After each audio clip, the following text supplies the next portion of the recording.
First race on day 5 of the Vuitton Trophy was a Franco-German affair, pitching all for one against Aleph from France. A relatively docile pre-start began to heat up as the clock ticked down. Sébastien Coll at the helm of all for one, pushing Bertrand Passé on Aleph, looking for a penalty, but drawing only green flags from the umpires. Skirmishing over, the boats split tacks, Aleph going left, all for one heading right. Both tacticians committed to their decision for a big separation. When they came back for the first cross, they were neck and neck.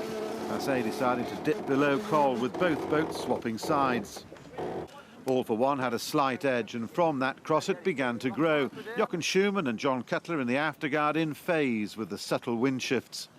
After the first run, Aleph had to ring the changes and took the opposite gate to all for one, driving right in search of something special. But there was nothing there. Instead, all for one found more breeze out left and marched away to win by a huge margin of 1 minute and 9 seconds. Word off Emirates Team New Zealand before they entered the box outlined their strategy to take the pin end of the line, and they soon mixed it up with Azura to drive home the plan.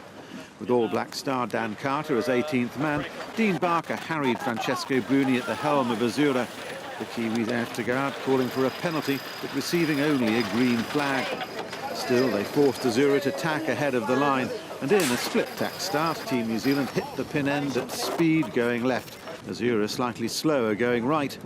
The Kiwis were where they wanted to be, and the Italians looked happy too, both boats plugging up their chosen side until they were on the extremes of the course.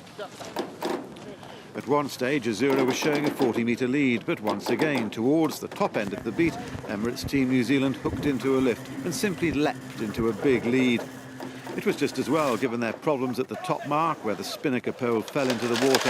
The spar dragged back around the shrouds before snapping, the third broken pole of the regatta. Unlike the similar mishap on Artemis yesterday, the Kiwi crew kept the kite up for what turned into a one-jibe reach to the bottom mark gate, losing only 2 of the 51 seconds lead they'd had at the top. Azura couldn't make any inroads on the second lap either, and Emirates Team New Zealand had some revenge for the defeat the Italians inflicted on them in Nice last November. Race 3 saw both teams wanting the left, the winless Synergy battling hard with Team Origin in the start box, chasing the British boat hard and eventually getting the hook to force Ben Ainslie to tack towards the committee boat.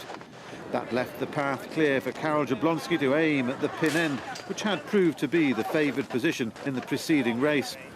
Having tacked quickly back onto starboard, Origin then positioned themselves in the centre of the course and the drag race was on.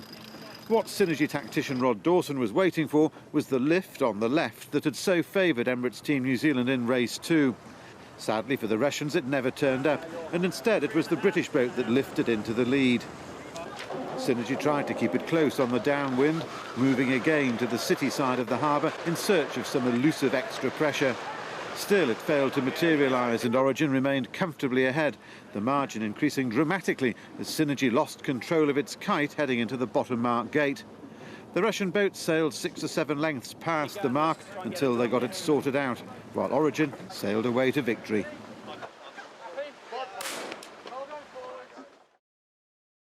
Race 4 had the famously combative starter Gavin Brady at the helm of Mascalzone Latino, happy to mix it up with Terry Hutchinson driving Artemis, with the Italian boat coming out on top. Artemis jibed too close to Mascalzone Latino and couldn't complete the manoeuvre without impeding the Italians.